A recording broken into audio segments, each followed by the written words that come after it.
গুরুত্বপূর্ণ সিদ্ধান্ত যে সরকার নিয়েছে সেগুলো রিভিউ করতে বলেছি এবং আমরা সহ এখন পর্যন্ত যতগুলো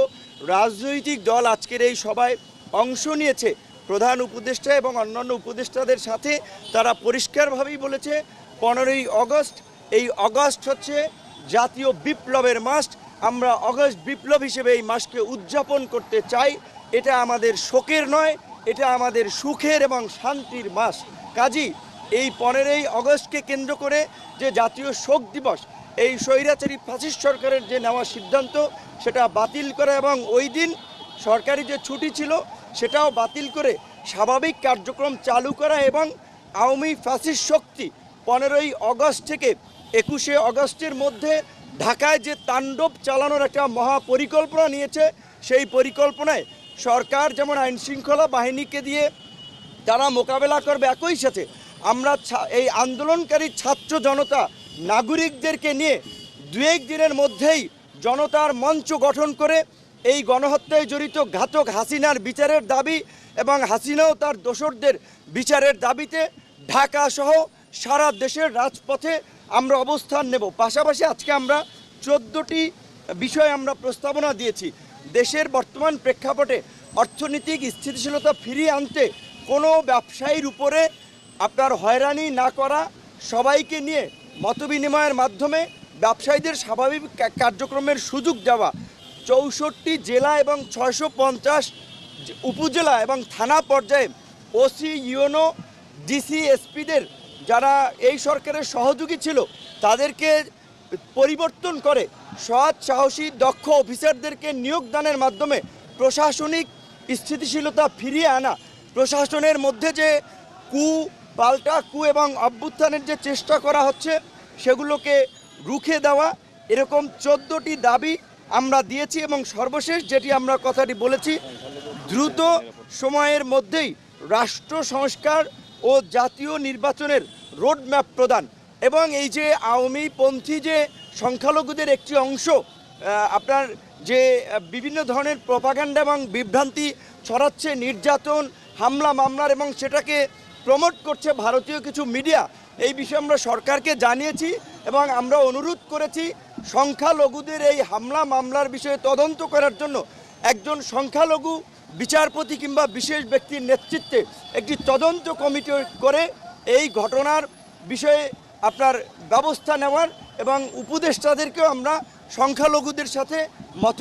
বিনিময় করার আহ্বান জানিয়েছি। কারণ বিপ্লব উত্তর বাংলাদেশে কেউ অনিরাপদ নয়, সকলে নিরাপদ এবং সকলকে নিয়েই আমরা আগামীর বাংলাদেশ গড়ে তুলব এবং সেই বাংলাদেশ মানবিক সমৃদ্ধ বাংলাদেশ গঠন করার জন্য উপদেষ্টাদের যেই সময় প্রয়োজন,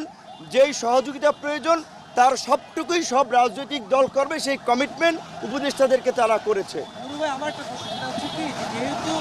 আপনারা কোটা সমস্যা আন্দোলনের শুরু আপনার 2018 সালে, এখন তো সমাধান হয়েছে, একটা গণঅভ্যুত্থান হয়েছে, সরকার পরিবর্তন হয়েছে, আপনার দাবিও পূরণ হয়েছে, কিন্তু 16ই জুলাই যে আবু সাইদের নিহত দিনটাকে রাষ্ট্রীয় কোনো দিবস কিংবা একই সঙ্গে এই 5ই আগস্ট যে ঘটনাটা ঘটলো গণঅভ্যুত্থানের দিবসটিকে বিজয় দিবস বা এই ধরনের সেকেন্ড জেনারেশনের দিবসকে আপনাকে হ্যাঁ, আমরা অলরেডি বলেছি যে অগস্ট মাসকে অক্টোবর বিপ্লবের মতো অগস্ট বিপ্লব হিসেবে জাতীয় পর্যায়ের স্বীকৃতি দিয়ে এটা পালন করার এবং আপনারা জানেন যে এই মুহূর্তে এই সরকারের জন্য চ্যালেঞ্জ হচ্ছে আইন শৃঙ্খলা পরিস্থিতি স্বাভাবিক রাখা এবং জনজীবন তথা বাংলাদেশের পরিবেশকে শান্ত রাখা। যেহেতু এই যে পরাজিত ফ্যাসিস্ট শক্তি, দানবীয় শক্তি নানানভাবে দেশকে অস্থিতিশীল করার পায়তারা করছে, মরণ কামড় দেওয়ার চেষ্টা করছে, সেই সরকার এবং এই অভ্যুত্থানকারী ছাত্র জনতাকে সেটা রুখে দেওয়ার মধ্য দিয়ে স্থিতিশীল অবস্থা বজায় রাখাই এই মুহূর্তে চ্যালেঞ্জ। কাজী আমাদের অনেক ডিমান্ড আছে,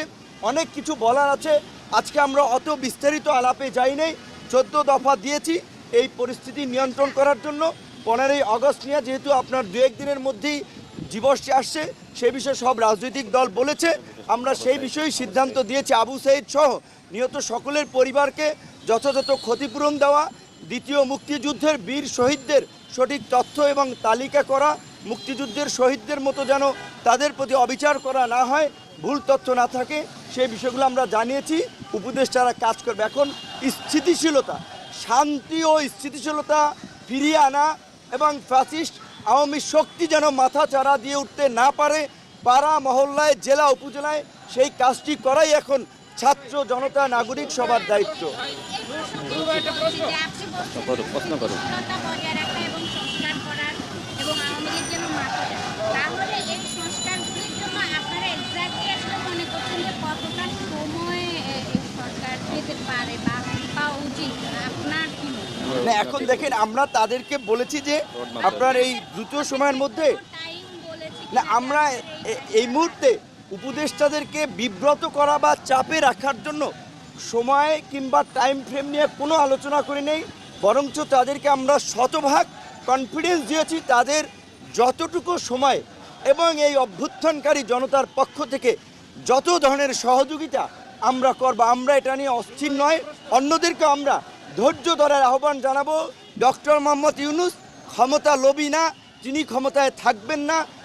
আপনার 111-এও তাকে দায়িত্ব নেওয়ার জন্য বলা হয়েছিল, তিনি নেন নাই। আজকে আমাদের অনুরোধে নিয়েছে, যেটা তিনি বলেছেন যে তোমাদের অনুরোধে, তোমাদের কারণেই আমি দায়িত্ব এসেছি, কাজে আমাদের তার প্রতি পূর্ণ আস্থা।